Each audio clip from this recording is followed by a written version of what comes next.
यार डाला ना आजे बाहर। हाँ। नहीं, मैं ये नहीं कह रहा। कुंडी लाएँ कुंडी, कुंडा डाली लाएँ। अच्छा मैंने बहुत कम लोगों को देखा है जो कि ना वकालत से टैक्स की तरफ आते हैं। कैसा था ये सफ़र? कब शुरू हुआ? कब माइंड में आया कि यार ये करना है? कहते बेटा देखो यहाँ कुर्सी नहीं है आपके लिए, तो मैं आपको यहाँ नहीं बिठा सकता, मेरे पास जगह नहीं है। तो मैंने कहा सर आप मुझे बिठाएँ सही, कुर्सी मैं अपनी खुद ले आता हूँ। एग्ज़ैक्ट 10 बजे पहुँचना और रात को 10 बजे वहाँ से फ्री होना, सुबह से रात ये मेरी रूटीन थी। स्टार्ट लिया तो मैंने आपको बताया कि मैंने तो अपनी चेयर भी खुद रखी, तो सैलरी तो दूर की बात, मैं कोई सैलरी नहीं वहाँ से लेता था। मैंने उनसे पहले ही कहा कि मैंने कोई सैलरी नहीं लेनी, कि मेरे 1 साल तक इनकम नहीं हुई। 17 साल एजुकेशन के बाद मेरे घर वाले ये एक्सपेक्ट कर रहे हाँ थे जी भाई, अब कि मुनीर हाँ जाएगा, जी। डॉलर लेके हाँ जी, आएगा। अब जाएगा और ये पैसे कमा के इतने पैसे ले आएगा कि इसको हमें घर से नहीं देने पड़ेंगे, और तो दूर की बात है। 2 मर्द पर बड़े डिग्री करने के बाद और औरत पर शादी करने के बाद सोसाइटी का पहले साल में बड़ा पहले प्राइस। साल है, नो डाउट, नो डाउट। उस स्टूडेंट लाइफ में जब मैं उनके पास जाता था, उनके पास टाइम नहीं होता था, उसके बावजूद मैं 4-4 5-5 घंटे शाम को उनके ऑफिस में बैठा रहता था। पाकिस्तान में जून जुलाई में ना मानसून का सीज़न होता है, जी, तो 2 चीज़ें बड़ी निकल आती हैं। एक आपकी मशरूम है जी। और दूसरा आपके टैक्स कंसल्टेंट। वकील जो होते हैं ना वो तकरीबन आपने पहले भी ज़िक्र किया 80% सक्सेस को नहीं पहुंच पाते, कामयाबी नहीं होती। एज़ अ नेशन अगर हम अपने आप को देखें तो हम एज़ अ नेशन कहाँ खड़े हैं, ये आपको भी और मुझे भी पता है कि हम कहाँ पे खड़े हैं। और सेकेंडली इंस्टीट्यूशंस जो हमारे बनाए गए हैं, इंस्टीट्यूशंस जो हैं वो सिर्फ पैसा कमाने के लिए बनाए गए हैं। अब पॉलिटिक्स बहुत इन्वॉल्व हो गई है, बार्स के अंदर हर जगह पॉलिटिक्स इन्वॉल्व हो गई है। ना हम ट्रैक चूज़ कर पाते हैं और ना हमें कोई गाइडलाइन दी जाती है। तो माशाल्लाह आप भी यंग हैं, लेकिन जो यंग ग्रेजुएट्स टैक्स की फील्ड में आना चाहते हैं तो उन्हें स्टार्ट कहाँ से लेना होगा? आपने भी किया स्पोर्टेज जो है वो परचेज की है। जी, जी, जी। कि वो कहता है कि इस बंदे को मैंने परचेज़ कर लिया है। अगर आप अच्छे लॉयर्स ढूँढने लगे, मैं नौजवानों के लिए वैसे कह रहा हूँ, हमारे जितनी बिल्कुल। जितनी यूथ है, इतना गैप मौजूद है कि आप काम करने लगें तो आपके लिए काम खत्म ही नहीं हो, कुछ नहीं कर हर सकते। फील्ड में ना प्रोफेशनल जेलसी होती है। लॉयर्स हमेशा लीडर्स रहे हैं। सारे वो कमेंट में लिख दें जिए वो वकला इत्तेहाद जिए। इल्म जो है ना वो ऐसी चीज़ है, नॉलेज ऐसी चीज़ है कि ये आप कभी भी कंप्लीट नहीं कर सकते इसको। ये पूरी ज़िंदगी लर्निंग है। कभी कोई ऐसा क्लाइंट मिला हो जिसकी कोई बात याद हो आज तक? फाइलर होने के नुकसानात क्या हैं और फायदे क्या हैं? जो हम टैक्सेस देते हैं वो दुनिया में हर जगह वो टैक्सेस दिए जाते हैं, और पाकिस्तान में कमाना कोई मसला ही नहीं है।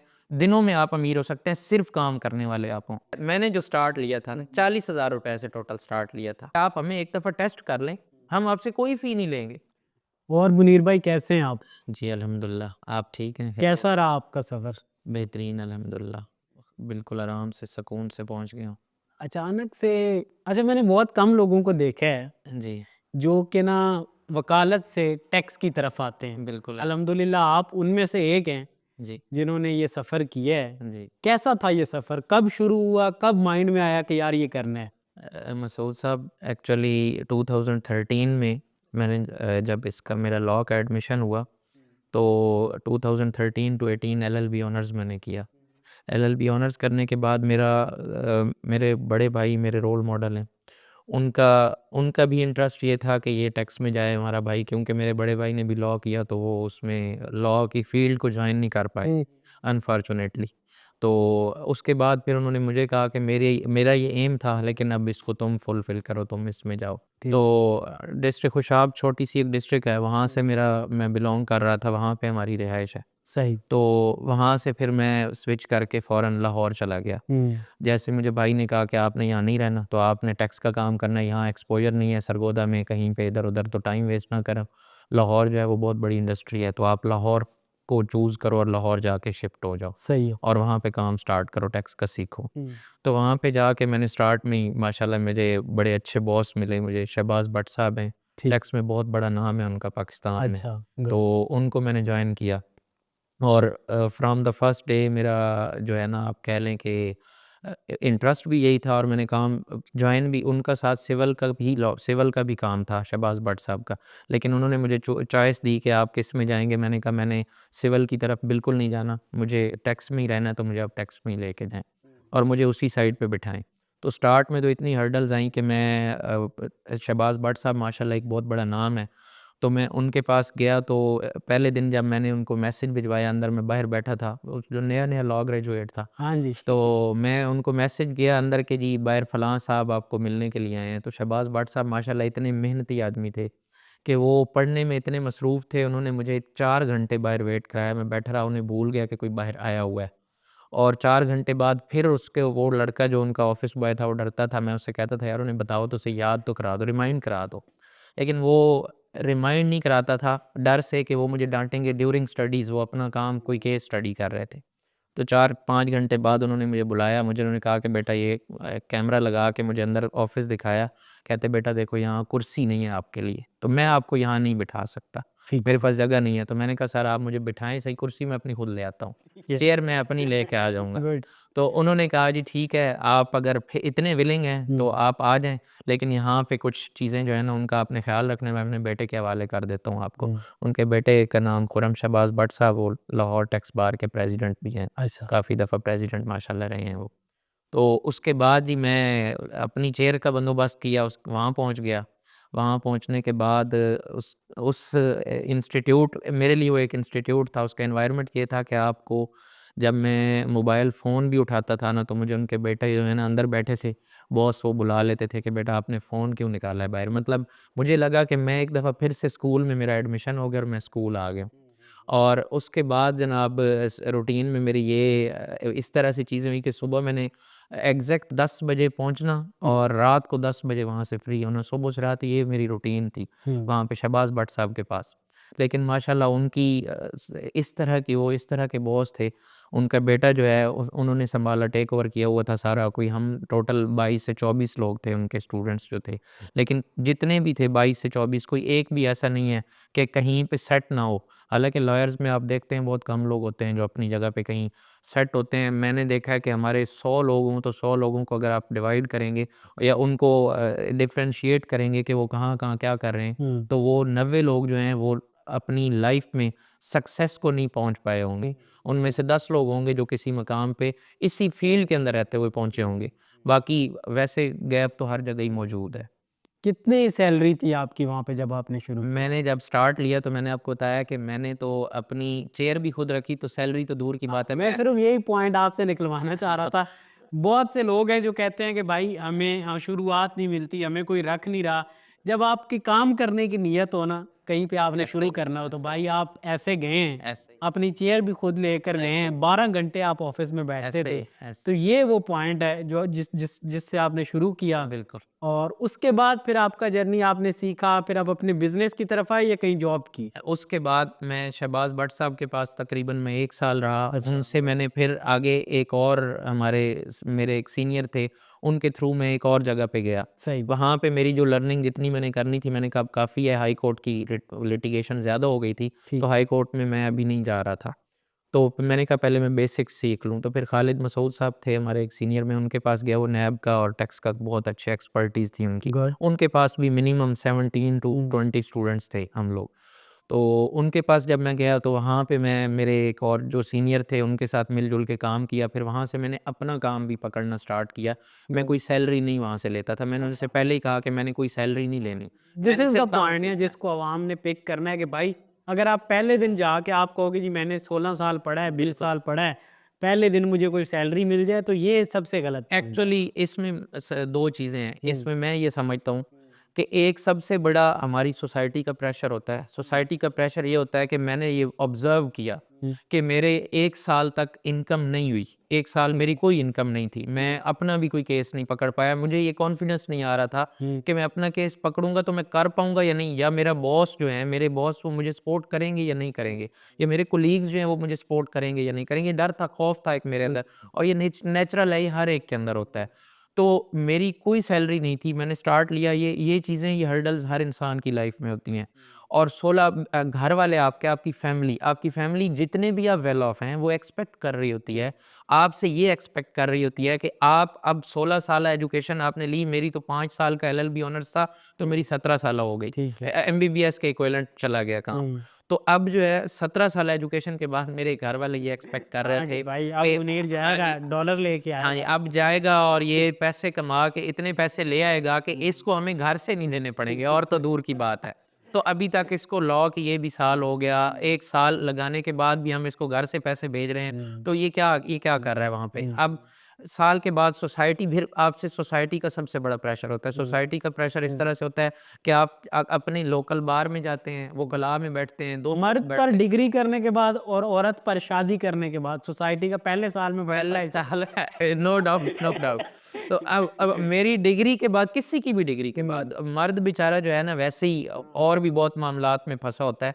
लेकिन सबसे ज़्यादा उसके ऊपर इकोनॉमिकल प्रेशर होता है कि यार मैं जितना वेल ऑफ हूँ, जो भी हूँ, लेकिन मैंने अपनी इकोनॉमी को इस तरह से स्टेबल करना है कि मुझे सबसे मेरा जो टारगेट था ज़ाती तौर पे, मेरा ये टारगेट था जब मैं स्टूडेंट था, एलएलबी कर रहा था, तो उस वक़्त भी मैं सरगोदा में एक हमारी हमें एक पढ़ाने आती थी टीचर, मैडम अज़रा उनका नाम था, तो मैं उनके पास जाया करता था। सही वो है। बैंकिंग और टैक्स का करती थी।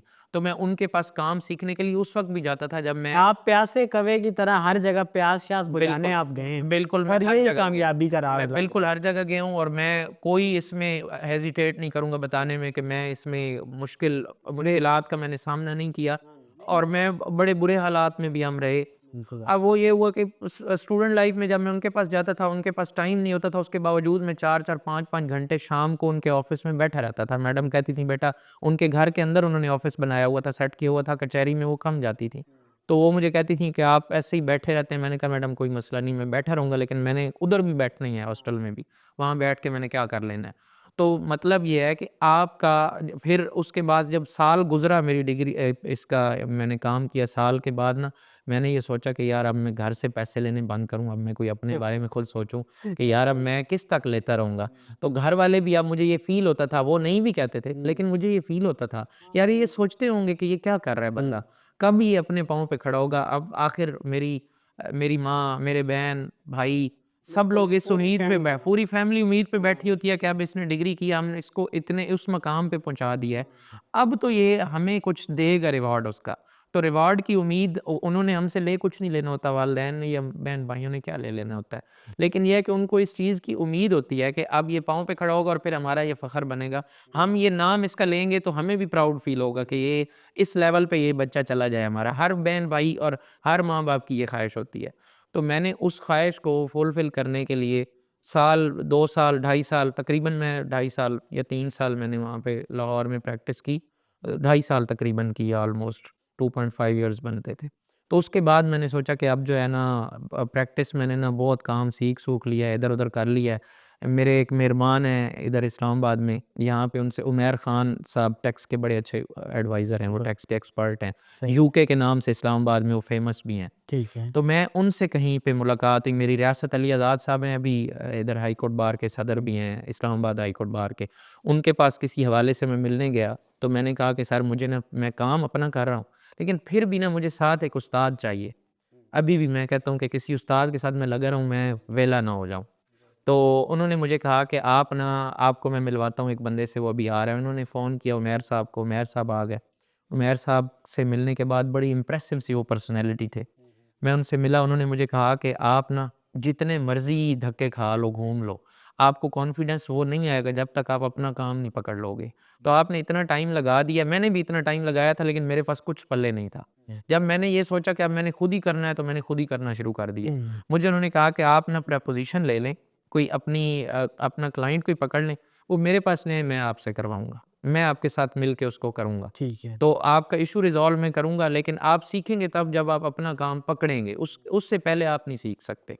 ये आप छोड़ दें कि आप कहें कि जी, हालाँकि मैंने ढाई 3 साल लगाए थे, इतना मुझे काम का पता था, हाउ नाउ थी, उसके बावजूद वो मुझे कह रहे थे कि आपको कॉन्फिडेंस आएगा तो काम आएगा। तो कॉन्फिडेंस आता किस चीज़ से है कि आपके पास काम हो, प्रीपोज़िशन हो।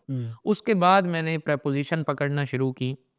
प्रीपोज़िशंस के बाद मैं या 1 ली, दूसरी ली, तीसरी मैंने खुद से कर ली, 2 में मैंने लोगों से हेल्प ली, तीसरी मैंने खुद से कर ली। उसके बाद वाक़ई में मेरे अंदर वो कॉन्फिडेंस आया कि यार ये कोई कोई इश्यू नहीं है, मैं कर सकता हूँ। लेकिन ये है कि मुझे साथ-साथ इसके अपनी स्टडीज़ को, किताबों से टच रहना है। लॉ में सबसे बड़ी सबसे अचीवमेंट ये है कि अगर आप किताबों के साथ टच रहते हैं और आप साथ-साथ अपने नॉलेज को अपग्रेड करते हैं, खुद को भी अपग्रेड करना चाहिए, आप तभी ज़माने के साथ आगे निकल सकते हैं। खुद को आप अपग्रेड करते हैं, साथ किताबों के साथ आप टच रहते हैं, तो उसके उस वही आपकी सक्सेस है। अगर आप किताबों से थोड़ा-सा भी दूर हो गए हैं, मतलब लॉ के अंदर मैं बात कर रहा हूँ, तो समझें कि आप ज़माने से पीछे रह गए। जैसे डॉक्टर को साथ-साथ अपडेट रहना पड़ता है, इसीलिए रोज़ नई अमेंडमेंट, नए लॉज़ आ रहे होते हैं, तो उसके हिसाब से आपको अपने आप को अपग्रेड करना होता है। पाकिस्तान में जून जुलाई में ना मानसून का सीज़न होता है, जी, तो 2 चीज़ें बड़ी निकल आती हैं। एक आपकी मशरूम है जी। और दूसरा आपके टैक्स कंसल्टेंट।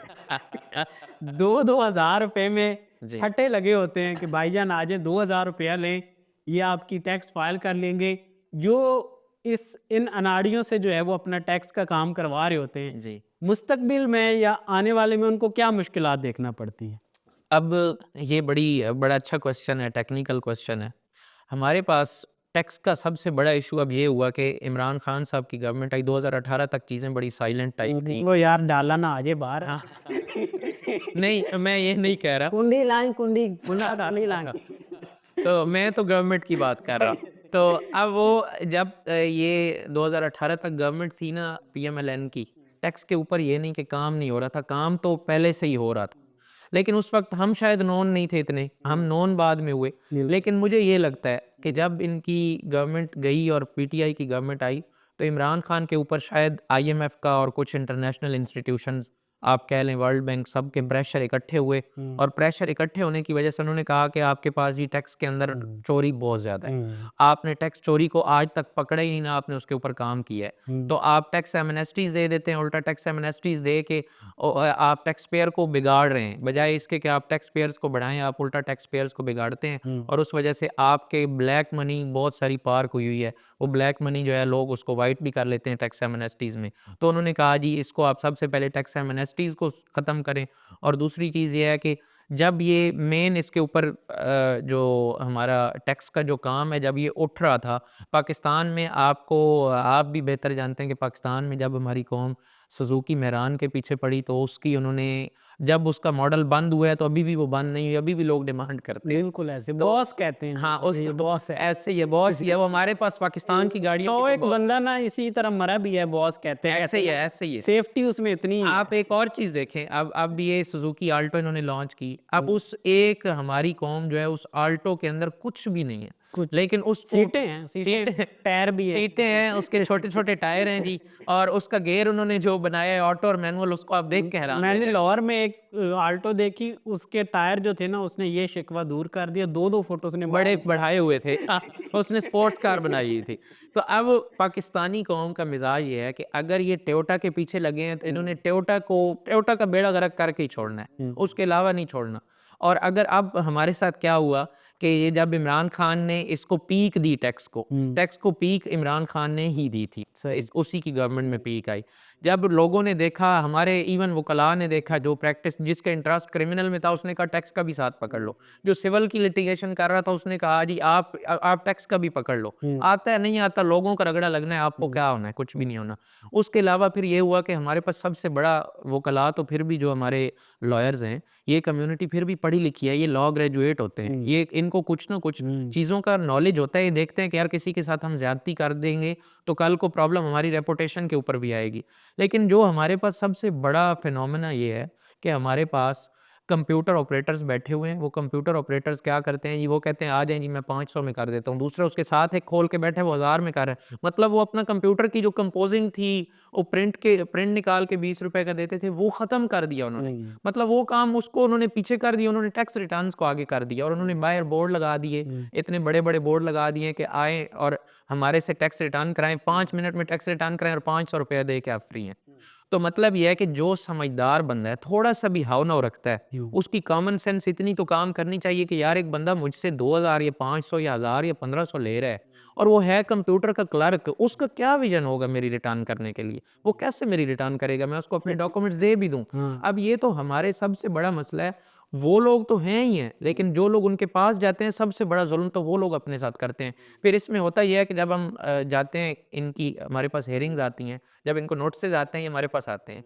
उस वक़्त जब हम मंजी ठुकवा के क्लाइंट आते हो बिल्कुल आते हैं, बहुत ज़्यादा आते हैं और वो कंप्यूटर ऑपरेटर से भी और साथ में और कुछ टैक्स प्रैक्टिशनर्स हैं, अच्छे खासे भी होते हैं, उनसे भी आते हैं। सही। अब वो कंप्यूटर ऑपरेटर वाले जब हमारे पास आते हैं, हम वो केस पुट अप करते हैं, हम लेके जाते हैं कि जी ये नोटिस इनको आया है, इनका इश्यू ये हुआ है कि इनकी जी किसी कंप्यूटर वाले ने या किसी स्कूल के क्लर्क ने या किसी ने रिटर्न फाइल किया है। तो इस वजह से ये हुआ है, तो आप इसमें ना इनको कोई इसमें रिलैक्सेशन दें। तो वो सबसे पहले हमें ये कहते हैं कि आप लोग वकला हैं, आप लॉयर्स हैं, सबसे पहले तो आपको ये प्रैक्टिस रोकनी चाहिए। वो कहते हैं कि हमारे लिए इतनी बड़ी प्रॉब्लम आती है कि नोटिसेस जो जनरेट होते हैं ना, वो बार कोडेड होते हैं, सिस्टम जनरेटेड नोटिसेस होते हैं। अच्छा। तो वो विथड्रॉ ऐसे नहीं हो सकते किसी बात के बगैर। ऑफिसर भी बाउंड होता है उस नोटिस का कि उसको वो किसी तरह विथड्रॉ करेगा तो किसी बात के ऊपर करेगा। अब वो कहते हैं कि ये बार कोडेड नोटिस होते हैं, अनपढ़ बंदे, कोई पढ़े लिखे बंदे भी, वो आके कुर्सी के ऊपर हमारे पास बैठ जाते हैं, वो कहते हैं जी हमने तो वो अपनी तरफ से सही कराई थी, फलां कंप्यूटर वाले से कराई थी, फलां क्लर्क से कराई थी, फलां कंसल्टेंट से कराई थी, तो उसकी वजह से जी ये मसला आया है, हमें तो आप ये मेहरबानी करें जी, हमारे पास तो कुछ नहीं है, ये ख़त्म कर दें। तो वो हमें कह रहे होते हैं कि यार आप टैक्स बार्स के थ्रू लेटर लिखें, आप मना करें, आप लोगों को कहें कि ये कंप्यूटर ऑपरेटर्स जो बैठे हैं, ये जो क्लर्क्स बैठे हैं, ये जो नीम हकीम खतरा जान टाइप लोग बैठे हैं, आप इनकी प्रैक्टिस बंद करें ताकि इसके अंदर जो गैप अभी पड़ा हुआ है, जो लोगों को नुकसान हो रहा है, वो ना हो, टैक्स पेयर ज़लील होता फिरता है हर जगह पे और रगड़ा एंड पे टैक्स पेयर का ही लगता है, हमने भी अपनी फीस ले लेनी होती है, हम भी फीस लेके काम कर रहे होते हैं। ये इसकी वकील जो होते हैं ना, वो तकरीबन आपने पहले भी ज़िक्र किया 80% सक्सेस को नहीं पहुंच पाते, कामयाबी नहीं होती। आप बस खुद भी एक वकील हैं और आप इस टैक्स में भी आए, अकाउंट्स भी पढ़ा, सारा कुछ जो आपका एक्सपीरियंस है। क्या देखते हैं गलती लड़कों के एंड पे है, इंस्टीट्यूट के एंड पे है, कहाँ पर है जिसकी वजह से ये दिन देखने पड़ रहे हैं? इसमें ना मैं ये समझता हूँ कि सबसे पहले तो एज़ अ नेशन अगर हम अपने आप को देखें तो हम एज़ अ नेशन कहाँ खड़े हैं, ये आपको भी और मुझे भी पता है कि हम कहाँ पे खड़े हैं, मॉरली भी और एक्चुअली भी कहाँ पे हैं। और दूसरी चीज़ ये है, इसमें सबसे पहले हमारी नेशन का कसूर, नेशन में हमारी जनरेशन का कसूर आता है। सही। और सेकेंडली इंस्टीट्यूशंस जो हमारे बनाए गए हैं, इंस्टीट्यूशंस जो हैं वो सिर्फ पैसा कमाने के लिए बनाए गए हैं। जो सरकारी इंस्टीट्यूशंस हैं, गवर्नमेंट के इंस्टीट्यूशंस हैं, वहाँ पे जो हमारी फैकल्टीज़ बैठी होती हैं, वो लोग वैसे ही नहीं काम करना चाह रहे होते, आते हैं कुछ उनमें साहब, मैं सबको नहीं कह रहा, मैं जनरली एक बात कर रहा हूँ कि अक्सरियत में ऐसे होता है कि वो अपना काम नहीं करते। मतलब वो बच्चों को तरबियत देनी है उन लोगों ने, लाइन पे लगाना है उन लोगों ने, बेस उन लोगों ने देनी है। जब वो लोग बेस नहीं दे रहे, वो बेस ही नहीं प्रोवाइड करेंगे तो बच्चा आगे क्या सक्सेस में जाएगा या सक्सेस रेशो क्या होगी। फिर वहाँ से वो जाते हैं। हमारी सबसे बड़ा अनफॉर्चुनेट हमारे साथ एक इशू है, हमारे पास वकला के अंदर लॉयर्स कम्युनिटी जो है, इसमें जब बच्चा लॉ करता है, अब पॉलिटिक्स बहुत इन्वॉल्व हो गई है बार्स के अंदर, हर जगह पॉलिटिक्स इन्वॉल्व हो गई है। बाहर हर के सा इलेक्शन तो शुरू होते हैं, हाँ, फिर अगले अभी स्टिकर लग जाता है, अभी फलाना एक सदर, शुरू फलाना। होता है, एक बनता है सदर और अगला जो है उसके मैसेजेस व्हाट्सएप पे स्टार्ट हो जाते हैं, गुड मॉर्निंग भाई और गुड अगला इवनिंग मैं। के। हाँ जी भाई, वो पता इंसान को फेसबुक पे कमेंट आना शुरू हो जाते हैं, बंदा कहता है जी अब जो है ना, ये भी अगला कैंडिडेट अब बन गए हैं, ये साहब भी। अब वो लोग क्या करते हैं कि उनमें हमारी जनरेशन, जब हम लॉ करके जाते हैं लड़के, तो हम जिसको ज्वाइन कर रहे होते हैं, हम ये सोचते ही नहीं है कि यार ये बंदा पॉलिटिकल है, ये हमारे साथ किस तरह से हम सीखेंगे, नहीं सीखेंगे, या अगर वो पॉलिटिकल भी है और वो अपना काम भी साथ मैनेज कर रहा है, तो ये तो बहुत अच्छी बात है, पॉजिटिव बात है। तो हम भी अपने आप को क्या इस तरह से मैनेज करेंगे या हम उसकी पॉलिटिक्स को ही चलाएंगे। होता यह है कि हमारे लड़के जितने नौजवान हैं वो लॉ करते हैं, अनफॉर्चुनेटली होता यह है कि वो सीधे जाके पॉलिटिक्स में घुस जाते हैं। पॉलिटिक्स में वो जब बाहर की पॉलिटिक्स में जब वो चले जाते हैं, उनकी लाइफ स्पॉइल हो जाती है, करियर स्पॉइल हो जाता है। सही। मैं ये नहीं कहता कि सारे स्पॉइल हो जाते हैं, लेकिन 90% जी, जो पॉलिटिक्स की जी वजह हम से, बात कर रहे हैं। हाँ जी, 90% लोग जो हैं, लड़के हमारे जो हैं वो स्पॉइल होते हैं, उनकी लाइफ स्पॉइल होती है, करियर स्पॉइल होता है। और 5 साल बाद या 7 साल बाद जब आप उनको मिलते हैं, मैं बहुत प्रैक्टिकली बहुत सारे लोग मैं देख चुका हूँ।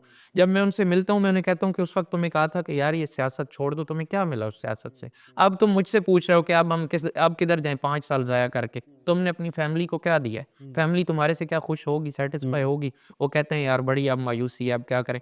फिर नौजवान जो है वो 25 या 26 साल की एज में डिग्री कर रहा होता है, ग्रेजुएट हो रहा होता है, 27-28 तक जा रहे होते हैं। पाकिस्तान में तो यही। पाकिस्तान में ऐसा ही होता है, 27-28 साल की एज काफ़ी एज है लॉ ग्रेजुएशन की।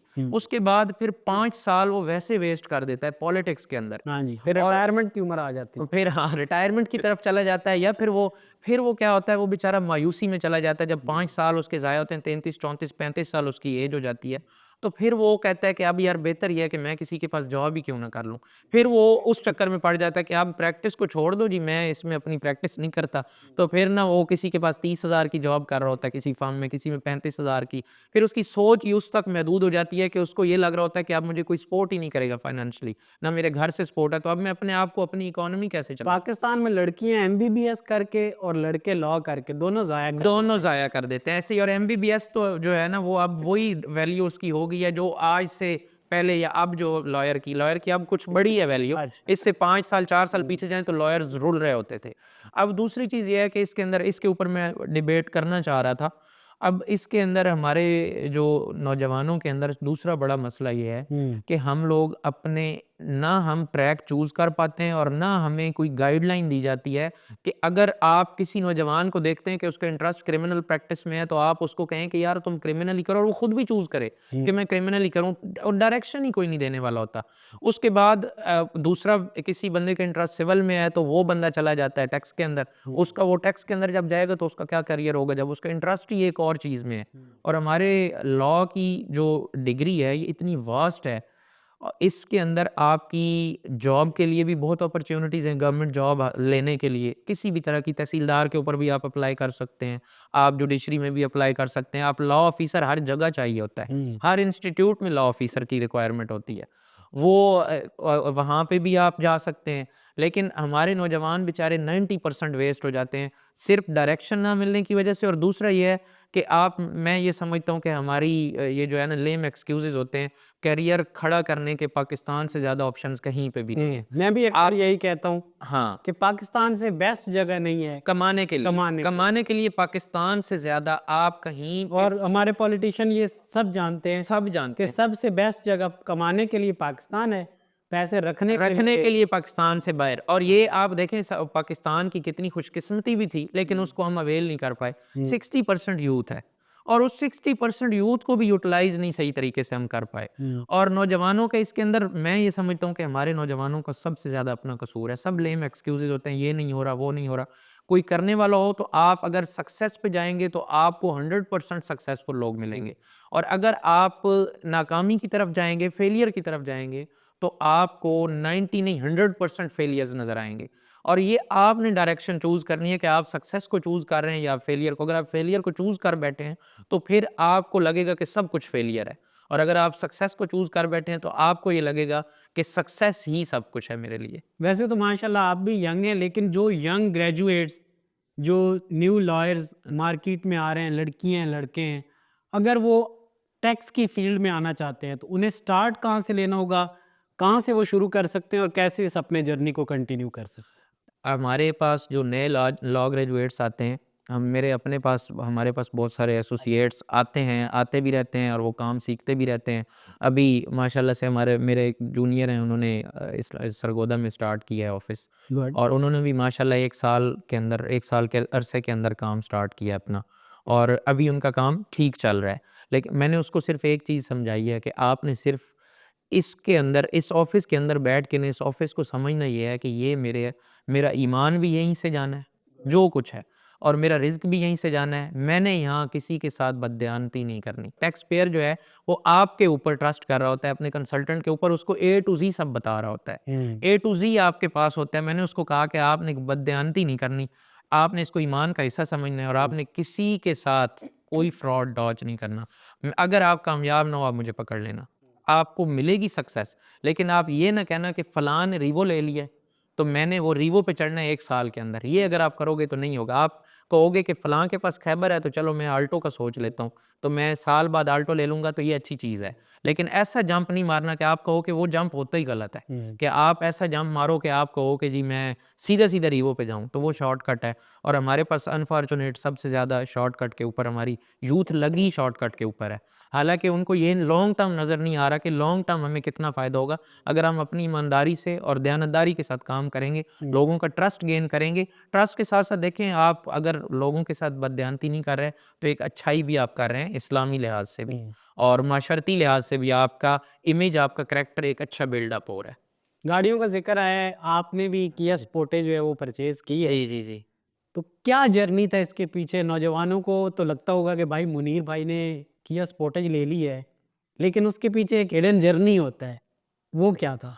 ये जो है ना मसूद भाई, एक्चुअली ये मैंने आपको बताया कि सक्सेस जो है ना वो नज़र आती है, उसके पीछे फेलियर्स या जो हार्डशिप्स है ना वो नज़र नहीं आती किसी को। ऐसा ही है। कोई भी नहीं देखता कि आपके पीछे क्या आप थे, क्या नहीं थे। हुँ। और जब आप फेल थे, जब आपके पास कुछ नहीं था, तब आपको कोई बंदा सलाम करके राज़ी नहीं था। इवन मेरे अपने ऊपर हाँ। मैं आपको ऑनेस्टली बताऊँ, हमारी बहुत सारी हमारी अपनी कम्युनिटी लॉ करने के बाद मेरे भाई के पास कुछ लोग आते थे, तो वो उनके सामने मुझे कह रहे होते थे कि तुम काम कर लो, कोई तुम करते नहीं हो, तुम हर वक़्त घर आए होते हो। अब बंदे का परदेश में जब कोई रहता होता है तो वीकेंड पे घर आने को दिल करता है। हाँ। तो मैं वहाँ से लोकल बस पे बैठ के घर आता था, तो उसके ऊपर भी लोग कहते थे कि यार तुम उधर ठहरते नहीं हो, तुम हर 15 दिन बाद देखते नज़र आ रहे होते हो, घर आए होते हो। हुँ। और उसके मतलब लोगों की ये कोशिश होती थी कि कहीं से कोई नेगेटिविटी हम निकालें, कहीं से भी निकालें, जो जो भी आपकी लाइफ़ में जेलस लोग होते हैं। मुआशरे की हमारे मुआशरे की थोड़ा है भी सही कि नेगेटिविटी ज़्यादा उछाली नेगेटिविटी जाती है। उछाली जाती है, आपके पॉजिटिव स्टेप को, और पॉजिटिव स्टेप को पॉजिटिव एस्पेक्ट से नहीं देखा जाता, उसको भी जेलसी फैक्टर से देखा जाता है। अब वो मैंने इससे पहले मेरे पास गाड़ी और थी, अब मैंने वो अपग्रेड की। मैंने ज़िंदगी के लोग ये नहीं देखते कि मैंने ज़िंदगी के 5 से 7 साल दिए हैं। 5 से 7 साल देने के बाद ये मेरा जंप हुआ है, कोई 3 से 4 मिलियन का जंप होगा। बिल्कुल। और ये नेचुरल है, मैंने अपनी मेहनत से ये चीज़ें की हैं, मैंने कोई शॉर्टकट नहीं मारा। अगर मैं शॉर्टकट मारता तो शायद कहीं और होता।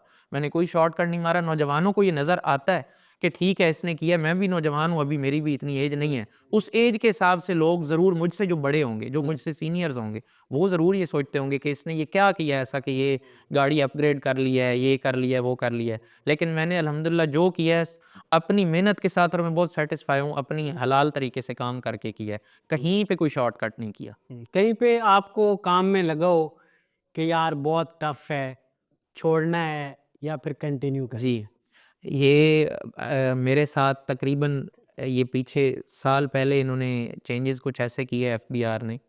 मतलब साल पहले नहीं, 2 साल पहले कह लें। 2 साल पहले एक दफ़ा मैंने कहा अपने कोलीग से, मैंने अपने भाई से कहा कि यार ये जो है ना, मैं इस काम से ना थक गया हूँ। थकने की वजह ये थी कि एक आपको आप जिसके कंसल्टेंट हैं, कोई बंदा 10,000 दे रहा होता है, कोई 8,000 दे रहा होता है, कोई होता है, और वो ये समझ रहा होता है ये क्लाइंट की नेचर है। मैं क्लाइंट के लिए नहीं, मैं जनरली एक बात कर रहा हूँ।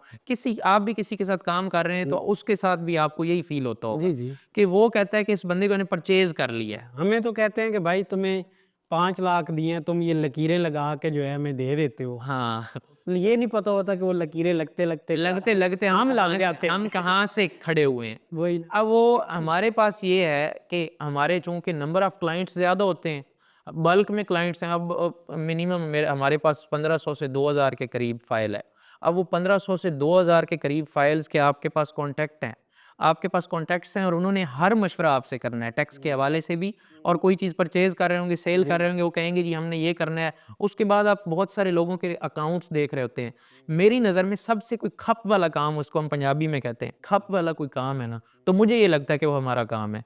आपने क्लाइंट को सैटिस्फाई भी करना है, उसको ओपिनियन भी देना है, उसको एडवाइस भी करनी है, एडवाइस भी देनी है, उसके बाद उसकी कॉल्स भी सुननी है, उसको व्हाट्सएप पे भी रिप्लाई देना है। उसके बाद आपने उसके फाइनेंशियल मैटर्स भी देखने हैं, सबसे सेंसिटिव ये काम है। उसके फाइनेंशियल मैटर्स भी देखने हैं, और अगर आपने एक सिफ़र भी ऊपर-नीचे कर दी, तो उसका रगड़ा लग जाता है। और फिर वो पाकिस्तान में तो वैसे ही ये सारे 3-3 सिफ़रें आगे कर हाँ, देते हैं। वो करते हैं। हमारे पास इंसान है ना, गलती किसी से भी हो सकती हाँ है। जी। सिफ़रें जो है ना, वो वैसे भी आगे पाकिस्तान में बहुत होती हैं, हाँ। लेकिन जो है ना, वो एक सिफ़र से आपका हमारे अभी करियर के स्टार्ट में हम कहते थे कि एक सिफ़र से हो सकता है हमारा पूरा करियर चला जाए, किसी की एक सिफ़र इज़ाफ़ी लगाने से। मतलब आप अपनी रेपुटेशन के ऊपर कोई कंप्रोमाइज़ नहीं करना चाह रहे होते।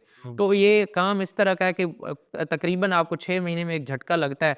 आप फेड अप हुए होते हैं कि यार आप किस काम में घुस गए हैं। हर वक़्त बुक कीपिंग, अकाउंट्स, बुक्स उठा लो जी, ये रिप्लाई बना दो, ये जी हम अपील कर दो, ये जी इधर अपीयर हो जाओ, एसी के सामने जाओ जी, डीसी के सामने जाओ। सारा दिन इसी सोच में ही लगे रहते हैं। तो वो काम वाक़ई ये बहुत बहुत खप वाला काम है। इसीलिए इससे बहुत सारे लोग 100 बंदे जॉइन करते हैं, 80 जो है वो भाग जाते हैं, 20 रह जाते हैं। अभी भी हमारे मुल्क के अंदर टैक्स नहीं, किसी भी फील्ड में आप चले जाएं बहुत गैप मौजूद है, किसी भी फील्ड में चले जाएं। हमारे लॉयर्स के अंदर लगता ये है कि नंबर ऑफ लॉयर्स बहुत ज़्यादा है, लेकिन अगर आप इसके अंदर फील्ड में जाके देखें ना, अच्छे लॉयर्स ढूंढने लगे तो शायद आप अच्छे लॉयर्स अगर ढूंढने लगे, आप इसी इस्लामाबाद से शॉर्टलिस्ट कर लें। मैं आपको ये कचहरी के सामने पार्कों शार्कों में तो बड़े लायर्स नजर आते हैं, असल में हम तो लायर्स जो काला कोट पहना हुआ है। काला कोट सारा लॉयर्स ही होते हैं, लेकिन अगर आप अच्छे लॉयर्स ढूंढने लगे, मैं नौजवानों के लिए वैसे कह रहा हूँ, हमारे बिल्कुल जितनी यूथ है, इतना गैप मौजूद है कि आप काम करने लगे तो आपके लिए काम खत्म ही नहीं होगा। इतना गैप इसमें मौजूद है, चाहे वो क्रिमिनल है, चाहे वो सिविल है, चाहे वो सर्विसेज है, चाहे वो टैक्स है, कोई भी ऐसी फील्ड नहीं है जिसके अंदर गैप मौजूद नहीं है। आपको मैं एक एग्जांपल देता हूँ। अभी इन्वायरमेंटल लॉ जो है ना, इसके ऊपर पाकिस्तान में ना मसला ये है कि लिटिगेशन किसी को आती नहीं है इन्वायरमेंटल लॉ की ना, सही। तो इसलिए हमारे पास ना कोई भट्ठे वाले को रोक सकता है, ना कोई किसी और कहीं पे भी पोल्यूटेड एरिया कहीं पे भी है तो कोई किसी को रोक नहीं सकता। उसका सबसे बड़ा रीज़न ये है कि हमारे पास उस लेवल के इन्वायरमेंटल लॉ के ऊपर लॉयर्स ही नहीं है। मतलब ये है कि कोई आप पूरे इधर इस्लामाबाद और पिंडी में ढूंढ लें कि मुझे एनवायरनमेंट के ऊपर कोई लॉयर चाहिए, जी। आप गाइडलाइन लेने उससे जाएंगे, आपको वो गाइडलाइन के बाद पता चलेगा कि इसको कख भी नहीं था पता, इससे इससे ज्यादा मुझे ही पता है। हाँ, इससे ज्यादा तो एनवायरनमेंट का मुझे पता है, आपकी भी माशाल्लाह से फील्ड वही है। बिल्कुल। तो मैं ये कह रहा हूँ कि हमारे लॉ के अंदर इतने गैप्स मौजूद हैं कि अगर कोई काम करने वाला बंदा आ जाए और छोटी सी कचहरी में बैठ जाए और वो काम करे, ये नहीं कि वो वही सियासत करे, एक चैम्बर से उठ के दूसरे में जाए, दूसरे से तीसरे में जाए, वो अपने काम के साथ ऑनेस्ट हो, काम के साथ लॉयल हो, तो मैं कहता हूँ उसके पास, उस बंदे के पास रिस्क रोक ही नहीं सकता। और रिस्क तो वैसे ही मन जाने वाला है, अल्लाह ने आपको देना ही देना है, वो तो रोक ही नहीं सकता। रिस्क अल्लाह आपका रोक ही नहीं सकता, कभी भी नहीं रोक सकता। मेहनत आपके मेहनत आपके जिम्मे, अल्लाह ने एक ही काम आपको दिया है कि आपने मेहनत करनी है, बाकी मेरा काम है। बाकी पे तो आपको अल्लाह से शिकवा ही नहीं होना चाहिए कि क्या आ रहा है क्या नहीं आ रहा। और वो शिकवा करने वाले लोग तो वैसे ही मैं समझता हूँ वो और ही कोई कैटेगरी है, कुछ नहीं। हर फील्ड में ना प्रोफेशनल जेलसी होती है, बिल्कुल होती वकला में बहुत ज्यादा है। मैंने नोट किया, मैं काफी वकला के साथ रहा हूँ, तो मैंने नोट किया कि वकला में प्रोफेशनल जेलसी जो है ना वो पीक पे है। बहुत से वकीलों को मैंने ये कहते सुना कि यार ये टैक्स में घुस गए हैं, टैक्स वकीलों का काम नहीं है, नहीं है। वकीलों का काम जो है वो इन्हें आता नहीं था। ऐसे आपको भी शायद फेस करने पड़े हों, तो कौन लोग हैं ये? मैं आपको बता देता हूँ, मैं खुद भी ये चीज़ आई एग्री कि हम लोग ज़बरदस्ती इस फील्ड में आए हैं। बेसिकली तो ये काम किसी और का था, अकाउंटेंट्स का ये काम था, लेकिन हम ये या इसमें क्यों आए हैं? इन्होंने ये गैप क्यों छोड़ा उन लोगों ने? उन लोगों ने गैप छोड़ा तो हम आए। उन्होंने प्रोफेशनलिज्म उस तरह से नहीं रखा अपना, जिस तरह उन्हें चाहिए था रखना चाहिए था। अगर वो लोग इस प्रोफेशन में गैप ना छोड़ते तो वकील कहाँ से आ सकता था? लॉयर घुसे तब हैं जब उन्होंने गैप दिया, गैप मौजूद था सिस्टम। और अब मैं, सॉरी आपकी बात काट रहा हूँ, अब मैं जिस शहर में भी अच्छे टैक्स कंसल्टेंट देखता हूँ ना, हाँ जी, तो मुझे वो लॉयर्स ही मिलते हैं। बिल्कुल। अब जहाँ पर बहुत कंपलसरी है ना कि किसी चार्टर्ड अकाउंटेंट ने ये काम करना है, जी, तो वहाँ पर शायद कोई फॉर्म से कनेक्ट किया जाता है। और मजे की बात है वो फॉर्म भी किसी लायर की होती है, लॉयर जिसमें चार्टर्ड अब अकाउंटेंट। मैं आपको बताऊं, लॉयर्स जो है ना हमेशा से लीडर्स रहे हैं। पाकिस्तान की हिस्ट्री उठा लें, दुनिया में भी कहीं देख लें, लॉयर्स हमेशा लीडर्स रहे हैं। और मतलब यह है कि पाकिस्तान बनाने वाला भी एक लॉयर था, बिल्कुल। और उससे ऑनवर्ड अब आप अगर पॉलिटिक्स को देख लें तो पॉलिटिक्स में जितने मंजे हुए सियासतदान आपको मिलेंगे वो पॉलिटिशियंस सारे लॉयर्स होंगे। एलएलबी की डिग्री जरूर होगी उनके पास, या उनके बैक एंड पे हिस्ट्री में उन्होंने कोई वकालत प्रैक्टिस की होगी। अब हमारे पास प्रोफेशनल जेलसी की अब बात करें, प्रोफेशनल जेलसी का ये लेवल है कि ये काम बेसिकली लोग ये समझते हैं कि ये ACCAs चार्टर्ड अकाउंटेंट्स उनका काम है। एक्चुअली उनका क्योंकि मेहनत से कतराते हैं, मेहनत है इसमें। उनका काम एक्चुअली अकाउंट्स की हद तक है। दूसरा ये है कि वो लिटिगेशन को उस तरह से नहीं जानते जिस तरह एक वकील समझ सकता है। वकील लिटिगेशन जानता होता है कि लिटिगेट कैसे करना है किसी भी मैटर में, और सबसे बड़ी बात होती है कि वकील की अपीयरेंस जैसी अपीयरेंस कोई भी नहीं हो सकती। मतलब वकील जब कहीं पे अपीयर होता है तो उसका कॉन्फिडेंस का लेवल और उसका बात करने का स्टाइल ही बताता है कि ये बंदा लॉयर है। अगर कोई और होगा, अकाउंटेंट होगा या कोई और होगा, तो उसका लेवल और उसका स्टाइल बहुत डिफरेंट होगा। सारे वो कमेंट में लिख दे जिए वो वकला इत्तेहाद जिए। नहीं, वकला इत्तेहाद का तो लेवल है ना, वो तो आप मानते हैं, और इस जैसा तो कोई है हो ही नहीं सकता लेवल ना। और दूसरा प्रोफेशनल जेलसी जो है ना हमारे यहाँ, इसके ऊपर एक लंबी बात है, लेकिन जेलसी का लेवल ये होता है, वकीलों की जेलसी वकीलों के साथ हो ना तो वो, मैं ये समझता हूँ कि वो चले अंदर ही रह जाती है, लेकिन वकीलों से बाहर जो जेलसी है ना वो ज़्यादा होती है। कि वो कहते हैं जी उसके पास तुम गए हो, बिजनेसमैन कहता है जी वो उसको नहीं काम आता, उसको नहीं आता, उसको नहीं आता। ये चीज़ें हैं। प्रोफेशनल जेलसी का मतलब तो ये है कि प्रोफेशनल जो हमारे साथ के हैं उनकी जेलसी है। उनकी जेलसी ज़रूर होती है, लेकिन वो ज़रा अंदर खाने होती है, प्रॉपर ओपनली नहीं होती, एक्सपोज एक्सपोज नहीं होती। दूसरा ये है कि सियासत चूंकि इन्वॉल्व है तो किसी को बुरा आप कह नहीं सकते। साल बाद इलेक्शन आ जाना होता है, फिर 5 साल बाद हमारा एक मेंबर पंजाब बार का इलेक्शन है वो आ जाता है। सही है। और डॉक्टर्स हैं ना, आप डॉक्टर के पास जाते हैं तो डॉक्टर्स में भी जेलसी फैक्टर होता है। तो डॉक्टर्स के पास आप जाते हैं तो एक डॉक्टर से आप दूसरे के पास जाते हैं तो वो कहता है, पिछला कहता है जी ये बड़ी गलत दवाई दी है उसने। ਤੁਸੀਂ ਤੇ ਬਚ ਕਿਦਾਂ ਗਏ? हाँ जी, तो अब आप भाई पता नहीं है आपने बच्चे के साथ क्या किया, आपने खुद के साथ जुल्म किया, ये क्या दवाइयाँ आप लेते रहे। तो दूसरा डॉक्टर फिर आप उसको चेंज करके एक और के पास चले जाते हैं, उससे सीनियर के पास। वो कहता है जी ये 6 मेडिसिन उसने दी थी, तो वो 6 जो है उनमें से आपने 3 सिर्फ लेनी थी, 3 जो है आपने गलत ली हैं।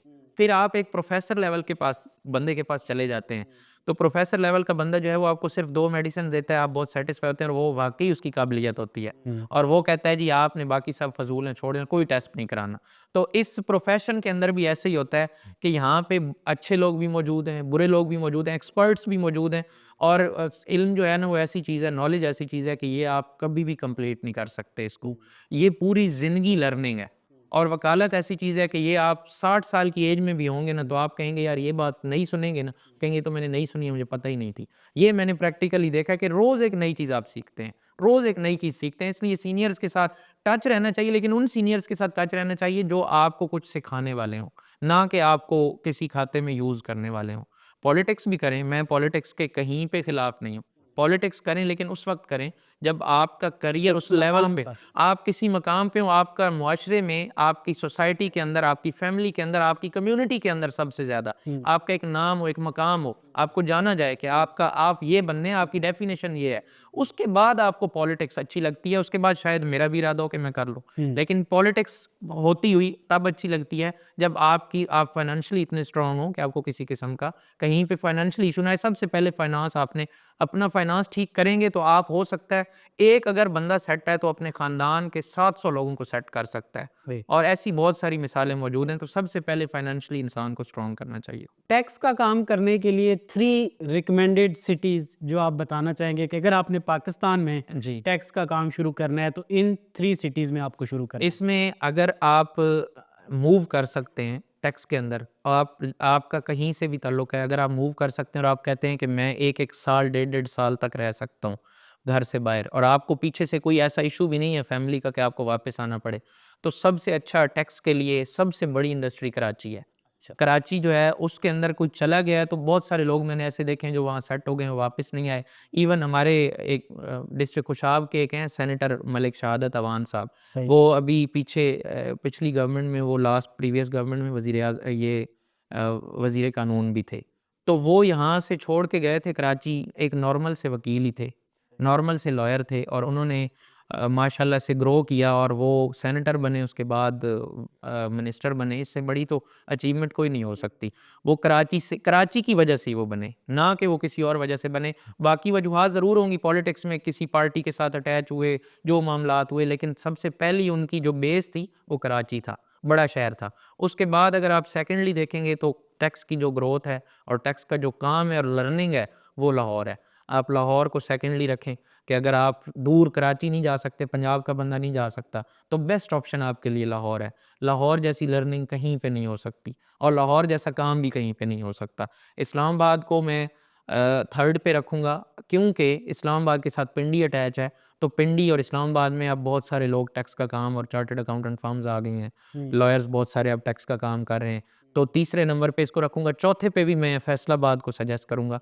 फैसलाबाद में बहुत इंडस्ट्री है। फैसलाबाद में सीखने के हवाले से नहीं, फैसलाबाद में जब आप सीख लें और आप अपना ऑफ़िस स्टार्ट करना चाहें, तो फैसलाबाद आप अपना ऑफ़िस स्टार्ट कर सकते हैं। वो भी बहुत अच्छी फिज़िबल इंडस्ट्री है काम के हवाले से, अच्छा काम है वहाँ पे। गुजरांवाला भी अच्छा है, लेकिन बहरहाल इसको तो फिर आगे प्रोलॉन्ग मज़ीद करते जाएँगे चीज़ें अगर। आपका जो बिज़नेस है ना उसमें रोज़ नए क्लाइंट्स मिल रहे होते जी। हैं, बड़े लोगों से इन टच होते हैं।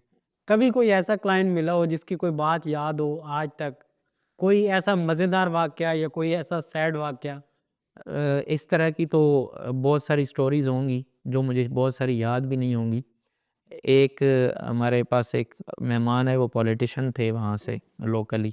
ठीक है। वो हमारे पास आए तो उन्होंने कहा कि जी मैंने ना गाड़ी लेनी है, वो पॉलिटिशियन हो के ना वो कहते मैंने गाड़ी एक लेनी है, तो वो अब मुझे फाइलर होना पड़ेगा। बहुत डरे हुए थे ना, उन्होंने मुझे कोई 4 या 5 डिफरेंट डीसीज़ एडिशनल कमिश्नर से कॉल करवाई कि यार इनकी फाइलिंग आपने सही करनी है। तो मैं उनके साथ हँसूँ कि यार ये आप क्या कर रहे हैं? क्यों इतनी कॉल्स करवा रहे हैं? कभी एक से बात, कभी दूसरे से बात। अगर मेरी आपको समझ नहीं आ रही तो आप उन्हीं से करा लें, आप मुझसे ना कराएँ। तो वो ना उसके बाद उन्होंने गाड़ी जो है ना, इस तरह का काम हुआ कि वो 3 महीने मशवरे करते रहे सही। कि जी फाइलर हूँ ना हूँ, बड़ा जी ये मसला होता है, ये हो जाता है, वो हो जाता है। हालाँकि अब तो इसमें बात ही कुछ और है। अच्छा। तो लेकिन ना उसके बाद मुझे पता ये चला, मेरी उनसे बात हुई, कम्युनिकेशन हुई 3-4 महीने बाद। मैंने कहा भाईजान सुनाएँ, आपने वो गाड़ी बुक करानी थी, किया स्पोर्टेज ही वो बुक करा रहे थे। सही है। तो मैंने कहा वो बुक करा ली आपने अपने नाम पे? वो कहते हैं नहीं यार ये फाइलर वाला बड़ा अज़ाब है। तो मैंने वो अपने नहीं, मैंने अपने कज़न के नाम पे निकलवा ली ना, बुक करा ली। तो अब बस वो एक इस समझ लें कि एक फाइलर का डर उनके दिमाग में इस लेवल का था। फाइलर के डर से याद आया कि बहुत से लोग जो हैं वो फाइलर होने से डरते हैं। बिल्कुल। तो फाइलर होने के नुकसानात क्या हैं और फायदे क्या हैं? फाइलर बिजनेस पे तो आप लात शात नहीं मारेंगे, आप तो कहेंगे फाइलर होना चाहिए। नहीं, मैं ये नहीं कहूँगा। जहाँ पे मुझे लगता है कि किसी को नहीं होना चाहिए, तो अच्छा। मैं ये कहता हूँ कि आप ना हो। सही है। ये मेरे प्रोफ़ेशन की ईमानदारी का तकाज़ा है, ठीक है? और लॉयल्टी का तकाज़ा है। जहाँ पे मुझे ये लगता है कि फाइलर होना चाहिए, ज़रूरी है ये, तो वहाँ मैं कहूँगा कि आप बिल्कुल हो, आपकी ये ज़रूरत है। अब बिज़नेस के लिए इन्होंने कंपल्सरी गवर्नमेंट ने कर दिया कि कोई भी बिज़नेस कोई बंदा कर रहा होगा हुँ। और अगर वो बंदा फाइलर या उसका एनटीएन नहीं लगा हुआ, तो उसके ऊपर जाके कोई इनकी टीम जाती है, रेड करती है या देखती है, उसका एनटीएन चेक करती है, नहीं लगा, तो पिछले साल तक तो 50,000 तक पेनल्टी थी, अब मज़ीद इन्होंने हो सकता है इसको हाइक किया हो। तो मतलब ये है कि उसके ऊपर इतनी पेनल्टीज़ आ गई, उसके बाद आपका अब इन्होंने ये कर दिया है कि अगर किसी का कोई सेविंग अकाउंट है लेट्स सपोज़, तो उसके ऊपर 35% इन्होंने टैक्स कर दिया है, नॉन फाइलर के ऊपर, और फाइलर के ऊपर इन्होंने उसका 15% रखा हुआ है। इसके अंदर अब नुकसानात नेचुरली इतने हो गए हैं, गवर्नमेंट ने कर इतना मुश्किल दिया है कि आप फाइलर हुए बगैर रह ही नहीं सकते। उन्होंने नॉन फाइलर कैटेगरी ख़त्म करने का भी सोच लिया है, तो अब तो इसके ऊपर इम्प्लीमेंटेशन भी जल्दी हो जाएगी। ऊपर से प्रॉपर्टी आप देखें पाकिस्तान में 26 से 27 करोड़ को अब टच कर रही है आबादी, और पाकिस्तान में टैक्स पेयर्स आप सुन के हैरान रह जाएँगे। टोटली अभी तक 65 लाख के अराउंड हमारे पास टैक्स पेयर्स हैं, 6.5 मिलियन। तो आप इस नंबर पे आप क्या हैरान नहीं होंगे कि 26 करोड़ में से आपके 6.5 मिलियन टैक्स पेयर्स हैं। जस्ट इतने ही टैक्स पेयर अब ये हुए हैं। ये पीछे जब पीटीआई 2018 के बाद जब ये पीटीआई की गवर्नमेंट आई थी, टोटल 30 लाख टैक्स पेयर्स थे, 30 भी नहीं थे, इससे भी कम थे। तो उसके बाद जब गवर्नमेंट ने सख्ती की है, सख्ती करने के बाद ये आपकी हाइक हुई है, वो छोड़ के गए हैं गालिबन जो है 48 एक लाख पे छोड़ के गए हैं टैक्स पेयर्स। तो इन्होंने आके और रेट्स बढ़ाए, चीज़ें ऐसी कर दी, इतनी मुश्किल कर दी कि बंदे अपनी मजबूरी की वजह से हो रहे हैं। कोई भी बंदा जो है ना फाइलर वैसे नहीं होता जब तक कि उसको कोई मजबूरी ना हो कोई किसी असल के में साथ। वो एक लंबी डिबेट है, सिस्टम में ऐसी खराबी है। लोग कहते हैं हम सुबह उठते हैं, पत्ती लेने जाते हैं, टैक्स देते हैं, साबुन पे टैक्स देते हैं, सर्फ पे टैक्स देते हैं, ब्रेड पे इवन के टैक्स, जो भी चीज़ वो ले रहे हैं उस पे वो टैक्स देते हैं, और उसके बदले लोगों को जो एक्सपेक्टेशंस हैं, जो टैक्स वाले मुआशरे हैं, जो उन चीज़ें उनको अवेलेबल हैं, जो फैसिलिटीज़, एजुकेशन, हेल्थ, वो हमारे यहाँ अनफॉर्चुनेटली नहीं है। और जो भी यहाँ हमारे यहाँ टैक्स में, मेरा ख्याल टैक्स में आता है तो वो अपने फ़ायदे के लिए आता है, ना कि वो सिस्टम का हिस्सा बनने मैं के आपको लिए। बताता हूँ इसमें ना सबसे ज़्यादा हमारी पब्लिक का अपने मुल्क के साथ लॉयल होना ज़रूरी होता है ना, किसी भी मुल्क की पब्लिक का। अब कहीं आप किसी मुल्क किसी और को कंपेयर करते हैं अपने साथ, तो वहाँ पे आप टैक्स की रेशो देखेंगे, आप हैरान रह जाएँगे। अभी कनाडा में पीछे एक हमारे क्लाइंट हैं, वो बता रहे थे कि मेरी सैलरी के ऊपर 45% टैक्स है। बिल्कुल है। 45% टैक्स में वो कहता है, मैंने उनसे पूछा कि आपको रिहाइश क्या गवर्नमेंट ने दी हुई है? वो कहता है हमें रिहाइश वहाँ उस जंगल में देते हैं, जहाँ रास्ते में आप गुज़र रहे हो तो आपसे मोबाइल छीन के ले जाते हैं। ठीक है, वहाँ हम रहना नहीं पसंद करते। उसके बाद वो कहते हैं कि हेल्थ का सिस्टम ये है कि अगर आपको कोई मसला है और आपने ऑपरेट कराना है या आपने चेकअप कराना है, रूटीन के चेकअप के लिए आपको 1-1 महीना नंबर आने का वेट करना पड़ता है। ये क्योंकि फैसिलिटीज़ हर बंदा टैक्स पे हाँ जी, ये फैसिलिटीज़ का हाल है। तो अगर आप उस चीज़ को देखेंगे, फैसिलिटीज़ के हिसाब से देखें, यहाँ तो हम सिविल हॉस्पिटल में हमने जाना हो, एक सरकारी हॉस्पिटल में, हम 10 सिफ़ारिशें करा के जा रहे होते हैं डॉक्टर को, और उन 10 सिफ़ारिशों के बाद हम फिर भी सैटिस्फाई नहीं हो रहे होते। पाकिस्तान में में तो हर चीज़ का आपके पास शॉर्टकट मौजूद है, आप सारे काम ले लेते हैं। और मैं ये समझता हूँ कि पाकिस्तान में कोई ग्रो करना चाहे तो पाकिस्तान जैसी ग्रोथ वाला मुल्क नहीं है। और दूसरा बात करें हम टैक्स की, कि टैक्सेस हम पत्ती पे देते हैं, चीनी पे देते हैं, जो हम टैक्सेस देते हैं वो दुनिया में हर जगह वो टैक्सेस दिए जाते हैं। वो हम सेल्स टैक्स देते हैं, सेल्स टैक्स हर जगह पे है, ठीक है। उसके अलावा हम इनकम टैक्स जो दे रहे हैं, इनकम टैक्स साल के बाद आप कोई बिजनेसमैन उठा लें, कोई बंदा उठा लें, अगर किसी ने 5 करोड़ का बिजनेस किया है, मैं जनरल पर्सपेक्टिव की बात कर रहा हूँ कि किसी ने 5 करोड़ का बिजनेस किया है, तो वो डेक्लेरेशन में टोटल 10 लाख की डेक्लेरेशन देता है कि मैंने 10 लाख रुपए कमाए हैं 5 करोड़ के बिजनेस से। और 10 लाख के ऊपर टैक्स कितना बनता है? 15,000 या 20,000 बनता है। ऑलरेडी वो डिडक्टेड मोबाइल शोबाइल इधर उधर डाल के वो एडजस्ट कर लेते हैं और वो उसके ऊपर भी कोई टैक्स नहीं दे रहे होते। तो पाकिस्तान में तो इतने सिस्टम के लूप होल्स मौजूद हैं, और पाकिस्तान में कमाना कोई मसला ही नहीं है। दिनों में आप अमीर हो सकते हैं, सिर्फ काम करने वाले आप हों। मैं तो ये समझता हूँ, नौजवानों को मैं फिर भी यही कहूँगा, हमारे नौजवान जो हैं वो लेम एक्सक्यूजेस देते हैं, वो काम करना नहीं चाहते। काम करने वाले बंदे के लिए काम ख़त्म ही नहीं होता। पाकिस्तान में जो भी बिजनेसमैन आते हैं, हम उनसे पूछते हैं कि आपका जो बिज़नेस है उसकी इनिशियल कॉस्ट क्या है? अगर आप काम करना चाहते हैं तो आपको कितना जो है वो इनिशियल कॉस्ट रिक्वायर्ड होगी? इसी तरह आपका बिज़नेस है, टैक्स में कितना जो है इनिशियल कॉस्ट आपको रिक्वायर्ड होगी? और अगर आप चला लेते हैं, बिज़नेस आपका खड़ा कर लेते हैं, चल जाता है, तो काम कैसे लाना है, मार्केटिंग कैसे है, क्लाइंट आपके पास कैसे आएगा? इसको मैं अपने से अटैच करके आपको बता देता हूँ कि मैंने क्या किया। हमारे पास जो सबसे मज़े की बात यह है कि हमारा जो बिज़नेस है ना, टैक्स का बिज़नेस, आपने एक ऑफ़िस लेना है, किसी साइड पे ले लें। सही है। आप जहाँ रहते हैं, आप उस घर के अंदर ड्राइंग रूम में ऑफ़िस बना लें, ठीक है? आप ड्राइंग रूम में ऑफ़िस बना लें, सिर्फ़ दिखावे के लिए आप मतलब ऑफ़िस कोई बना लें। बहाना नहीं चलेगा कोई कि मेरे बहाना पास नहीं। पैसे नहीं है, मैं ये ऐसा बिज़नेस कुछ भी नहीं है, ऐसा कुछ भी नहीं है। एक टेबल रखें, एक चेयर रखें, 2 चेयर्स क्लाइंट के लिए रख दें, ठीक है जी? मैंने अपना जो ये ऑफ़िस जितने भी स्टार्ट वकील फारिग फिर रहे हैं, ये वालिदैन देख लें, इनको बिठाएँ ड्राइंग रूम में कंप्यूटर ऐसे ना हो भाई डंडे लेके आए खड़े हो। तो मसला ये है कि मैंने जो स्टार्ट लिया था ना, 40,000 रुपए से टोटल स्टार्ट लिया था। ऑफ़िस 40,000 और रुपए ये पे कब बनाए। की बात है? ये 2000 2020 की बात है, 2020 दिसंबर 2020 जनवरी की बात है। मतलब दिसंबर में 2019 के मैंने स्टार्ट लिया था। ठीक है। और मैंने टोटल 40,000 रुपए से ऑफ़िस स्टार्ट किया था। कोई लंबे चौड़े पैसे नहीं थे।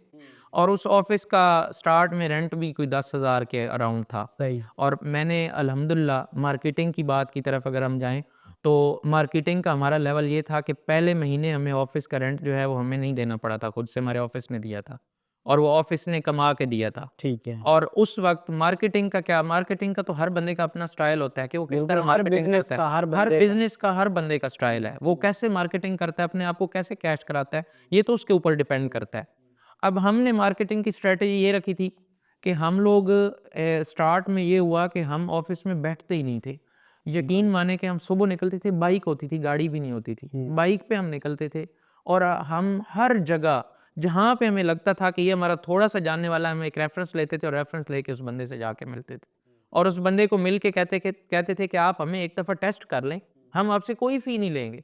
आप हमें टेस्ट कर लें। बहुत उसके बाद जो है हम आपको सर्विसेज़ देने में अगर सैटिस्फ़ाई ना कर पाए, तो हमें आप कोई पेनल्टी भी डालने में कोई एतराज़ नहीं है। या जिस बंदे के रेफ़रेंस से हम आए हैं, उसको पेनल्टी डाल लीजिएगा, ठीक है? तो हमने अपनी स्टार्ट से रेपुटेशन ही यही रखी। रेपुटेशन पहले भी अल्हम्दुलिल्लाह ठीक थी, कोई हमने कुछ किया नहीं था ऐसा। तो रेपुटेशन हमने यही बनाई कि हम एक प्रोफ़ेशनल इंस्टीट्यूट हैं, एक किस्म का, एक इदारा है, एक फ़र्म है और हम प्रोफ़ेशनली काम करते हैं। और हम अपनी डिस्ट्रिक्ट के अंदर जब हमने छोटे ऑफ़िस से स्टार्ट किया था, तो हम वाहिद लोग थे जो चार्टर्ड अकाउंटेंट की सर्विसेज़ भी दे रहे थे। हमने अपना ऑडिटर भी एक साथ अपॉइंट किया हुआ था, इसलिए हमें किसी ऑडिटर की ज़रूरत नहीं पड़ती थी। तो हमारे पास हम वाहिद लोग थे जिन्होंने प्राइवेट लिमिटेड कंपनीज़ रजिस्टर करना स्टार्ट की थी डिस्ट्रिक्ट खुशाब के अंदर। और इवन बैंकर्स के पास जब उसकी अकाउंट ओपनिंग के लिए चीज़ें जाती थी, तो वो उनको भी समझ नहीं आ रही होती थी। वो भी पूछ रहे होते थे किसी से इधर-उधर से कि यार ये क्या-क्या चाहिए होगा। इवन ये हमने सर्विसेज़ का लेवल रखा है और हमारे पास कोई भी टैक्स के रेलेवेंट काम आया, कभी ऐसा नहीं हुआ अल्हम्दुलिल्लाह स्टार्ट से ऑनवर्ड कि हमने उसको किसी सॉल्यूशन पे ना पहुँचाया हो। जो काम लीगल है, अब जो इल्लीगल काम है वो तो हम नहीं कर सकते, लेकिन लीगल काम और जो जहाँ पे थोड़ा-सा भी लूप होल था गवर्नमेंट के सिस्टम में या किसी ऑर्डर में या कहीं पे भी, हमने वो कोशिश की कि हम उसको किसी भी तरह क्लाइंट को सैटिस्फाई करें। और मार्केटिंग में हमने इतनी मेहनत की कि हम एक बंदा एक शहर में होता था, दूसरा बंदा दूसरे शहर में होता था और सुबह निकलते थे, शाम को आते थे, और हर वीकेंड के ऊपर हम मार्केटिंग में होते थे, निकले होते थे मार्केट के अंदर। हफ्ता इतवार हम ऑफिस में होते ही नहीं थे, और हफ्ता इतवार के अलावा भी 2 दिन एक शहर के रखे हुए थे, 1 दिन एक सिटी का रखा हुआ था, डिफरेंट सिटीज़ में जाके मार्केटिंग करते थे। और जितने क्लाइंट्स बनाए, कहीं पे कोई बोर्ड नहीं लगाया, सिवाय ऑफिस के बाहर एक बोर्ड के हमारी एक स्टैंडी भी कहीं नहीं लगी, सिंगल स्टैंडी, कोई ऐड भी नहीं लगा। सब कुछ जो हुआ है माउथ मार्केटिंग से हुआ है, और सब कुछ उसी से बनाया है। थैंक अल्हम्दुलिल्लाह। यू सो मच मुनीर साहब, आपने अपना टाइम निकाला, बड़े अच्छे से गाइड किया आपने इस बिज़नेस के बारे में।